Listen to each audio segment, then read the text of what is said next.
ॐ त्र्यम्बकं यजामहे सुगन्धिं पुष्टिवर्धनम् उर्वारुकमिव बन्धनान् मृत्योर्मोक्षीयमामृतात्।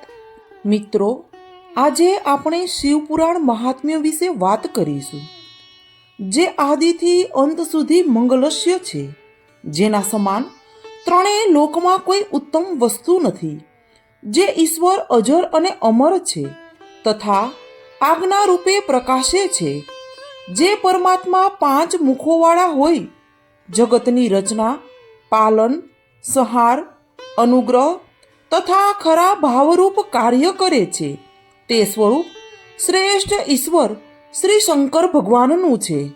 તેનું હું વારંવાર ચિંતન કરું છું. જે માણસ શ્રદ્ધા, ભાવ તથા ભક્તિથી શિવપુરાણનો પાઠ કરે છે, તે જીવન મુક્ત બને છે. પૂજન કરે છે, તેને અશ્વમેઘ યજ્ઞનું ફળ મળે છે. શિવપુરાણને માત્ર નમન કરવાથી, પ્રણામ કરવાથી સર્વે દેવોને પ્રણામ કર્યાનું ફળ મળે છે. જે મનુષ્ય એકાગ્ર થઈ શિવપુરાણ, રુદ્ર સંહિતાનો પાઠ કરે છે, તેનું બ્રહ્મહત્યા જેવું ઘાતક પાપ પણ નાશ પામે છે તથા તેવા મનુષ્યો અમરત્વને પ્રાપ્ત કરે છે. શિવપુરાણનું પઠન અને શ્રવણ કરીને મનુષ્ય શિવપદને પામે છે.